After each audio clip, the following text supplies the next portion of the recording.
Pak Jokowi bilang, negara Pancasila sudah final. Salah. Yang final itu negara republik, bukan negara Pancasila. Di dalam Undang-Undang Dasar, yang tidak boleh dirubah cuma bentuk negara. Itu kacau beliau itu. Atau bukan beliau yang kacau, yang membrief dia yang kacau itu. Yang kedua, sejak kapan istilah negara berideologi? Bung Karno nggak pernah menyebut ideologi Pancasila, dia sebut filosofis Grondslag, dasar filosofi, bukan ideologi. Pak Harto pernah bilang enggak, Harto bilang asas tunggal, asas bukan ideologi itu. Jadi siapa yang mulai ngomong Pancasila ada ideologi? Di situ justru yang saya persoalkan. Sangatlah berbahaya menyatakan Pancasila sebagai ideologi. Karena ideologi itu dia mesti komprehensif. Mengatur segala hal sampai ke soal-soal yang tadi pandangan etis warga negara. Kan itu saya bilang tadi cuman komunisme dan fasisme yang punya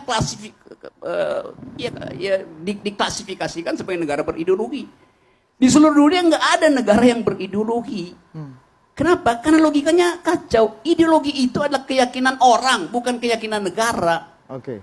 Apalagi keyakinan presiden.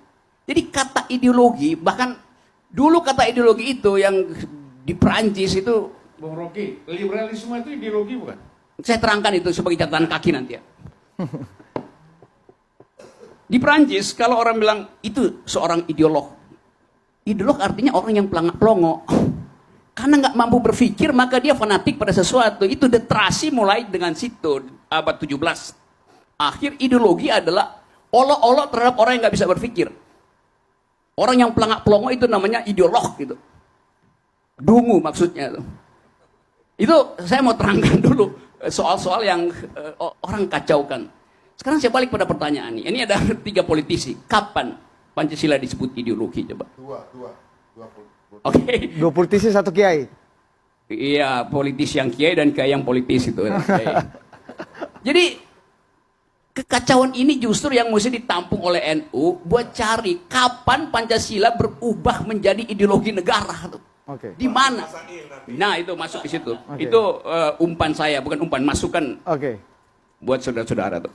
Jadi di situ kekacauannya. Ideologi dianut oleh manusia yang hidup karena itu dia punya keyakinan. Yang berkeyakinan orang. Negara nggak mungkin berkeyakinan. Oke. Negara tuh barang mati, konstruksi hukum. Ngapain negara berkeyakinan? Jadi boleh dibicarakan, boleh diuji kembali, Ya, boleh sekarang saya masuk pada soal itu. Sekarang boleh nggak Pancasila diubah tuh?